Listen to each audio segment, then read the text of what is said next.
कितने दिन तक कितनी गाली सुना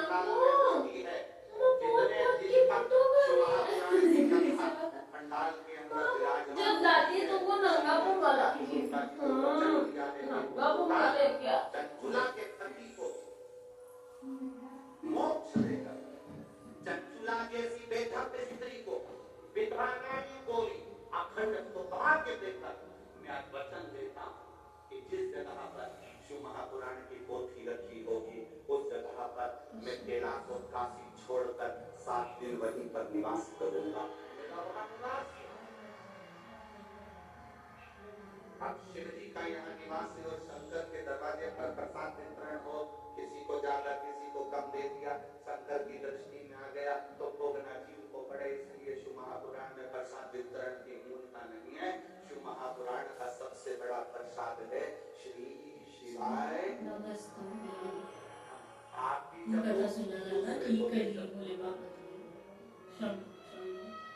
आप भी भजो दूसरे को भी। संकल्प ऐसा ना लो इस संकल्प में दुख है। 2 ऊन देसी गाय का अगर वेद रक्षणा गाय का दूध है वो शिव को स्वीकार, केमिकल का दूध शंकर को स्वीकार।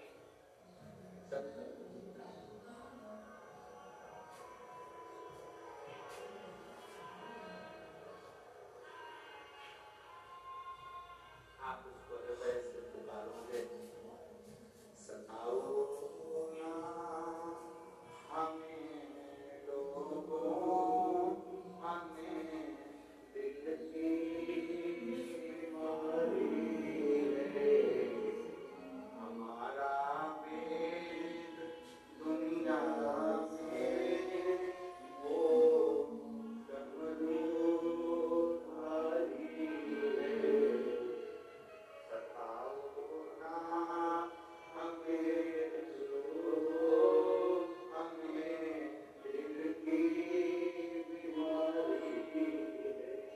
शिव को बिना आडंबर, बिना दिखावे शंकर को कुछ दोगे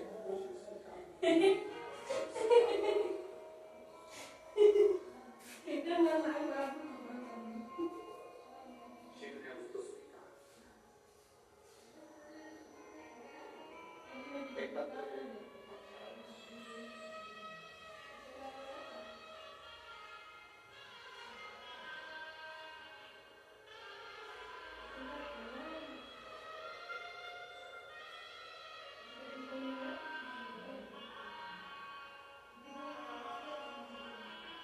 माया प्रेम कुमार गोदारा, किशनपुरा, दिखनागा, हनुमानगढ़, राजस्थान। एलईडी पर पत्र पढ़ सकते। मेरा मोबाइल नंबर, बाबा के चरणों को मैं प्रणाम करती हूँ। कहीं बैठी हूँ, माया प्रेम कुमार गोदारा, किशनपुरा, दिखनागा, हनुमानगढ़, राजस्थान। कहीं बैठी हूँ तो हाथ दिला सकते। आ जाइएगा, अगर मैं बैठी हूँ तो आ जाइए। 1 लोटे जल का शिव पर भक्ति का, शंकर की कथा का मैं वर्णन करना चाहता हूँ। मुझे बचपन से अस्थमा की बीमारी थी। हर जगह से इलाज करवाया, जांच भी करवाई, तो डॉक्टर ने सब खाने पीने की चीजें बंद करवा दी और बोल दिया दवाई तो खानी पड़ेगी। फिर भी कोई लाभ नहीं हुआ। मैंने कथा को सुनना पहली बार 2020 में चालू किया। फिर आपकी कथा सुनकर मेरा मन हुआ, आप कहते हो कथा के पंडाल में बैठकर जो मांगा जाए वो मिलता जरूर है। मुझे 40 साल से अस्थमा है। 40 साल से अस्थमा की बीमारी के कारण मैं ना चल सकती ना कहीं जा सकती, बड़ी तकलीफ। अब करूँ क्या? आपकी कथा सुनकर पंडाल में कथा कहाँ सुनने जाऊँ? तो मैं सिरसा हरियाणा की कथा सुनने पहुँच गया। सिरसा हरियाणा के पंडाल में बैठकर कथा सुनी। बाबा से प्रार्थना करें कि आप सब जानते हो बाबा, सियोर वाला महाराज कहता है कि ब्रज को शरीर से लगाना तो ठीक हो जाता है। बाबा मेरी कथा सुनने आई हूँ। मैं 40 साल से अस्थमा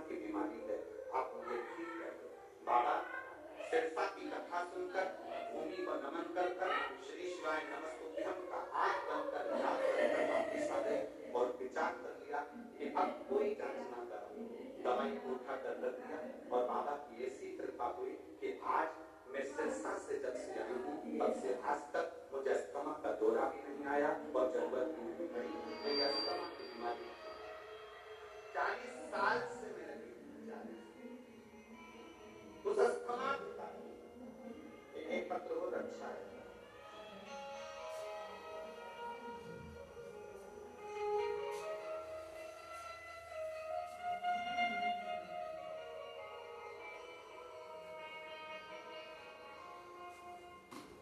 मेरा नाम राजेश कुमार शर्मा, गांव का नाम खलिया।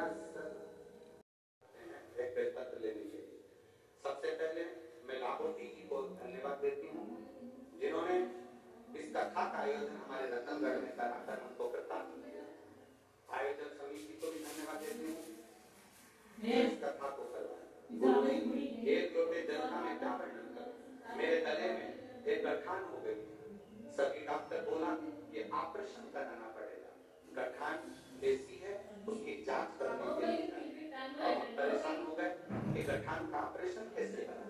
डॉक्टर के हिसाब से वो गठान निकलेगी, ऑपरेशन के बाद जांच के लिए जाएगी, कोई आसार ठीक नहीं दिख रहे।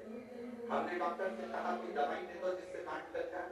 डॉक्टर ने थोड़े दिन की दवाई दी पर गठान नहीं करी। फिर वापिस दिखाने के लिए गए, तब भी हमारी गांठ बढ़ चुकी थी, कम नहीं। तब मेरी माता जी आपकी शिव भक्त हैं, कथा सुनती हैं, उन्होंने कहा कि बेटा शिव मंदिर में जल चढ़ाना प्रारंभ कर और महाराज कथा करता आसन लगाकर सुन और बन सके तो एक बार कथा के पंडाल में पहुंच जा और कथा को पूर्ण श्रवण कर। बाबा का मैं भजन कर गठान बढ़ती जा रही थी और भोले बाबा पर भरोसा कर मैं गुजरात की कथा में पहुंच गया। मैं सूरत गुजरात में गया और वहां जाकर कथा का तत्व मैंने श्रवण किया। वहां की माटी को अपने गले में लगाकर बाबा को प्रणाम कर आ गया। पुनः दूसरी बार डॉक्टर के पास जाकर जांच कराई तो मेरे गले की गठान पूरी गल चुकी थी। मैं बाबा को यहाँ प्रणाम कर रहा हूँ, मैं शिव को नमन कर रही हूँ। कहीं बैठे हूँ तो एक बेलपत्र लेने के लिए पास शिव भक्ति का कोई ऐसा संकल्प अपनी जिंदगी में मत लो जिस संकल्प को आप पूरा कर नहीं सकते। कोई ऐसा संकल्प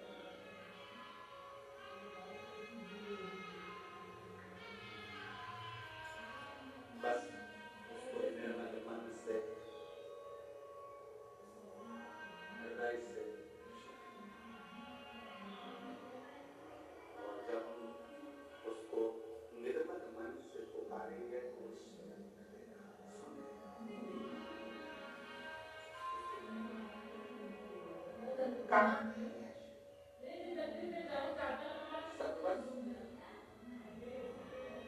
रतनगढ़ वाले ये सोचें कि ये कथा का पंडाल है, आपकी बुद्धि से निकाल देना कि ये कथा का पंडाल है।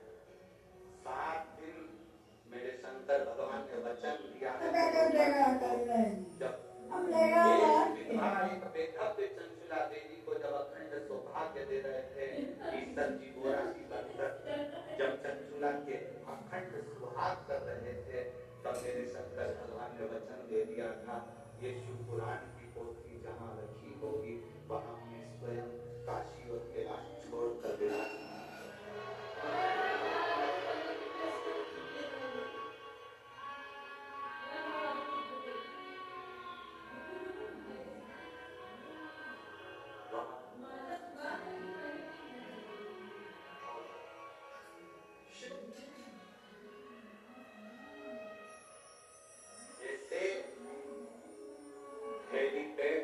हेलीकॉप्टर उतरता है वैसे ही जो महापुराण की कथा जहाँ होती है वहाँ शंकर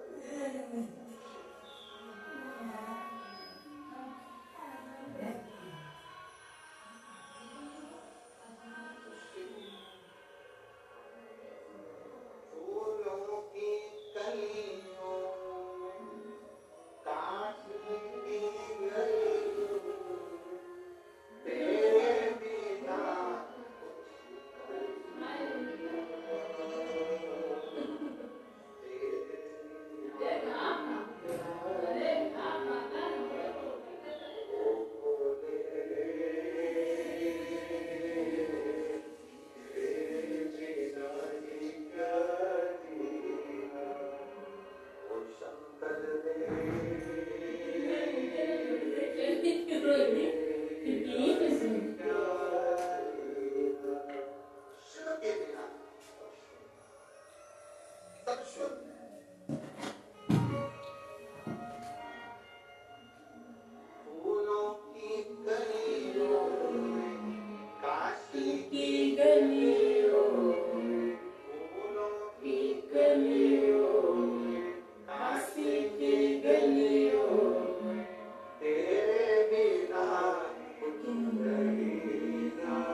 जितना शिव की भक्ति कर सकते हो। एक बात और करना चाहेंगे, आप यहाँ जितने लोग कथा श्रवण करने आए हैं उनके स्मरण में होगा। अगर आप लोग कहीं दूसरी जगह कथा सुनने गए होंगे और वहाँ के पंडाल में सेवा में लगे रहते हैं, कथा को सुनते हैं। क्यों?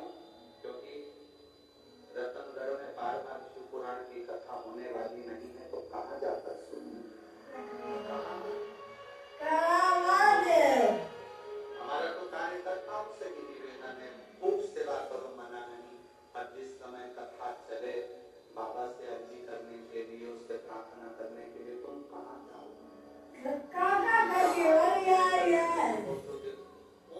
कौन से पंडाल में जाकर बैठो? अपने गांव में कथा हो रही है, अपने क्षेत्र में कथा हो रही है, 2 क्षण बैठकर उसको अपने दिल का हाल सुना, उसको अपने मन की बात कर। और जब हम बाबा को अपने हृदय का भाव करने तो कोई संकल्प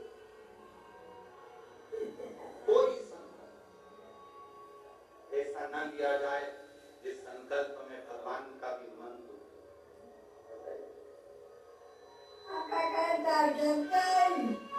शिव के उस भाव अपने शिव कथा करें, शिव महापुराण की कथा करें, भगवान शंकर का संवाद करें, शिव तत्व।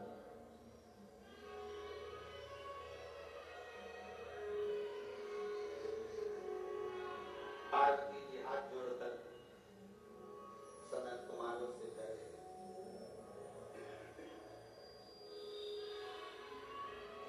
मैं वचन देती हूँ कि आपको जो दक्षिणा मांगोगे मैं आपको, जो दक्षिणा मांगोगे।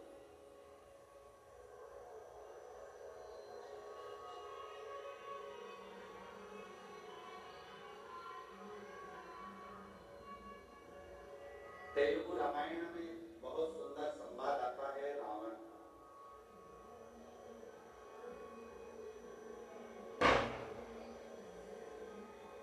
तेलुगु रामायण के अंतर्गत एक संवाद रावण का आता है कि रावण जब दशरथ जी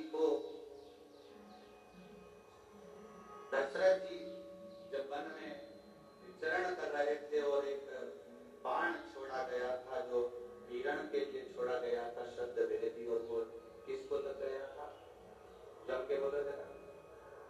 वो बांट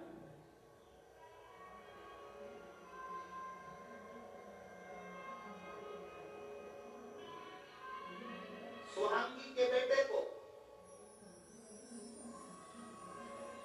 शांति मुनि के पुत्र को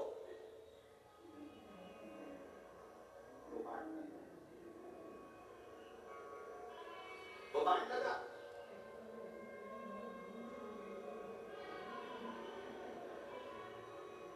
जनक जी को वो स्मरण में था कि दशरथ जी के हाथ से श्रवण कुमार मरे, श्रवण कुमार को बांट लगा।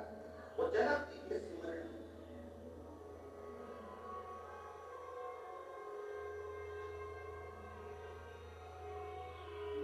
और सुहांगी कौन? तेलुगु रामायण कहती है सुहांगी कौन? कहा दशरथ जी की बहन।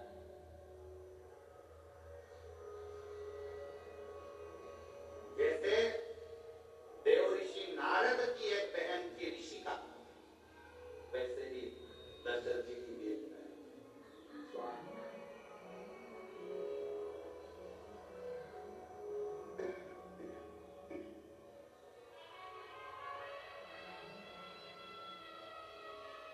जैसे देव ऋषि नारद जी का एक भांजा था,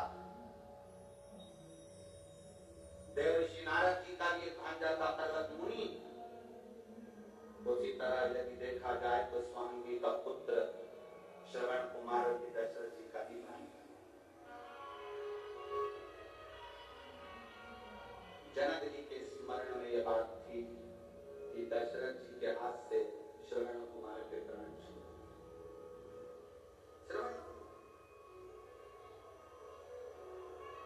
जानकी जी जिस दिन से अयोध्या में आई तो उन्होंने प्रसाद मांगा, पूछा क्या बात है, भोजन नहीं कर रही?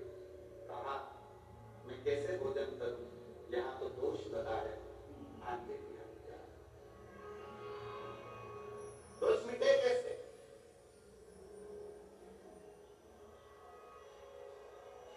कैसे? विश्वामित्र बाबा ने कहा 10,000 ब्राह्मण को एक जगह पर बिठाकर भोजन कराओ। दोष जनक जी से कि दोष को मिटाने के लिए कोई ऐसा ब्राह्मण घर में आकर भोजन करे जिसने कभी किसी यजमान के घर में भोजन ना किया। ऐसा ब्राह्मण आज भी हमारे मध्य प्रदेश में नियम है, मारवाड़ का राजस्थान का नहीं मालूम, पर हमारे यहाँ ब्राह्मण देवता अगर भोजन करने के लिए बुलाए जाते हैं तो उनसे कह दिया जाता है महाराज जी तुम 2-4 घर में जीम के मत आना, हमारे घर में आकर जीमना, तुम 2-4 जगह भोजन कर आ जाओगे, फिर हमारे यहाँ कुछ नहीं खाओगे तो हमें पुण्य कैसे मिलेगा? श्राद्ध का समय है, आप यहाँ भी चले गए, वहां भी चले गए, वहां भी चले गए, और हमारे घर में आप आए तो आपने कुछ मुंह उठा कर कुछ भी ना खाया तो हमको तो कुछ पुण्य मिला। पिताजी ने कहा कोई ऐसा ब्राह्मण जिसने किसी यजमान के घर में अपना मुख झूठा ना करा, जिसका निमंत्रण कभी किसी ने ना करा, उसको बुलाया। ऐसा ब्राह्मण कहाँ मिलेगा? तो किसी ने कहा ऐसा ब्राह्मण तो केवल एक ही है और वो लंका का राजा रावण है। असुर है, राक्षस है, प्रवृत्ति राक्षस की है, पर हे ब्राह्मण, और उसको किसी ने भोजन करने नहीं बुलाया क्योंकि उसकी प्रवृत्ति राक्षस की है। ऐसे राक्षस को कौन अपने घर भोजन करने बुलाए? पार्टी लिखी गई, दशरथ जी के घर से रावण में आ गई, मंदोदरी के हाथ में पत्र आया, मंदोदरी ने पत्र पढ़ा तो अपने पति के हाथ जोड़कर निवेदन करा कि आप ब्राह्मण कुल में जन्मे हो, परंतु आपने ब्राह्मण कर्म कभी नहीं किया। ब्राह्मण कहता है मैं शंकर जी की पूजन करता हूँ, क्या ब्राह्मण कर्म नहीं तो क्या है? मैं कंधे पर जनेऊ धारण करता हूँ, ब्राह्मण कर्म नहीं तो क्या है? मैं मस्तक पर त्रिपुंड धारण करता हूँ, क्या ब्राह्मण कर्म नहीं तो क्या है? मंदोदरी कहती है ये ब्राह्मण कर्म अलग बात है, ब्राह्मण का मूल कर्म है यजमान के यहाँ भोजन करने जाए और दक्षिणा देकर। आप कहाँ भोजन करने गए? रावण कहता है मेरे जैसे दशानंद को कौन भोजन कराएगा, किसको अपने भंडारे खाली करवाना है, जो मुझे बुलाएगा। मंदोदरी ने कहा अयोध्या के राजा दशरथ जी ने भोजन करने बुलाया है, जाओगे? रावण खुश होकर बोला मुझे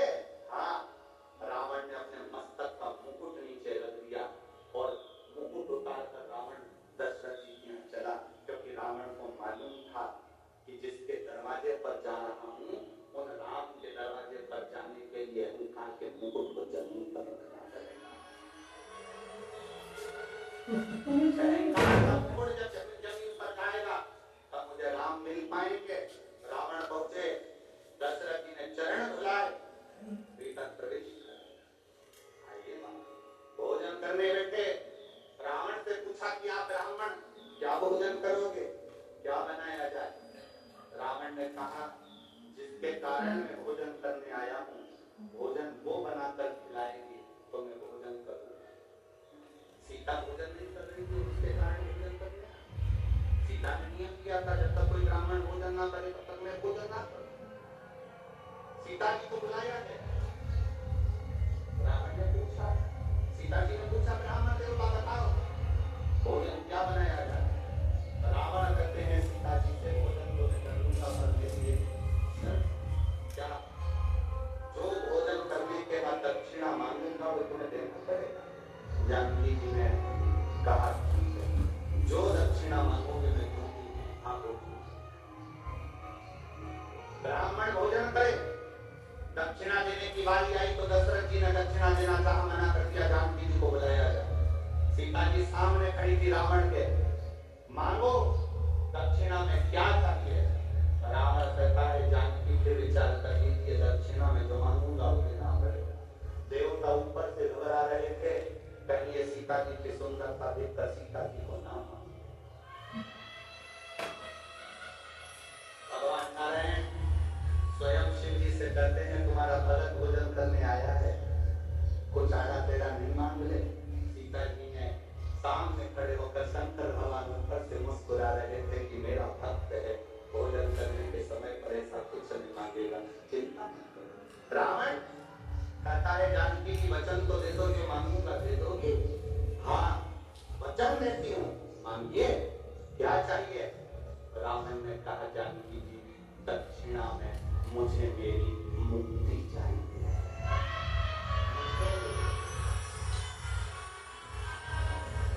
दक्षिणा में मेरी मुक्ति दे दीजिए मुझे। सीता जी की आंख से जल छलक गया। जानकी जी ने मन में विचार करा, मुक्ति देने वाली मैं नहीं, मुक्ति देने वाले तो राम है, मैं मुक्ति कैसे दे सकती? सीता जी ने कहा मैं अच्छे कुल की बहू हूं, पति से बिना पूछे कुछ नहीं दे सकती, पहले पति से पूछूंगी फिर दूं। पूछा, सीता जी दौड़कर राम जी के पास, रावण दक्षिणा में मुक्ति मांग रहा है। सीता जी के शब्द सुने तो राम जी ने कहा दे दो उसको मुक्ति दक्षिणा में। सीता जी कहती है ना आपने तुरंत कह दिया कि दक्षिणा में मुक्ति दे दो।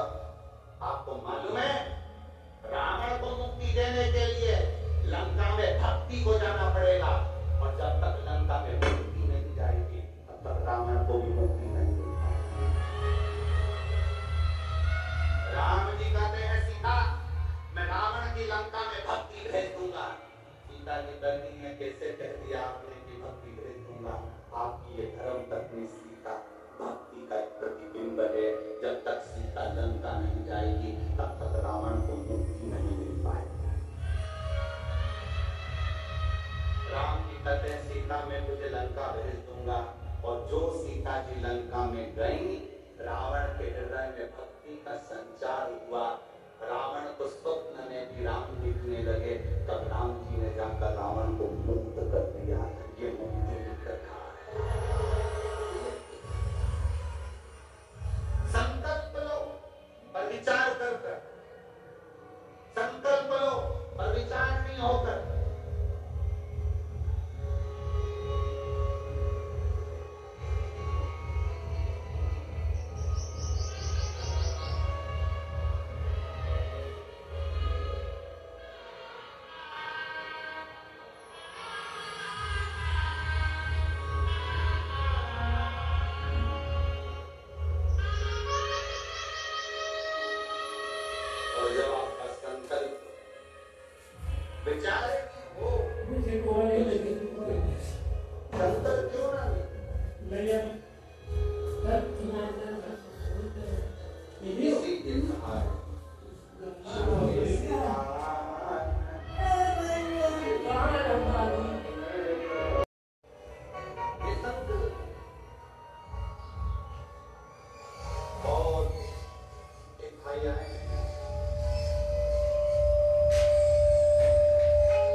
आ जाइए एकत्र लेना जाओ।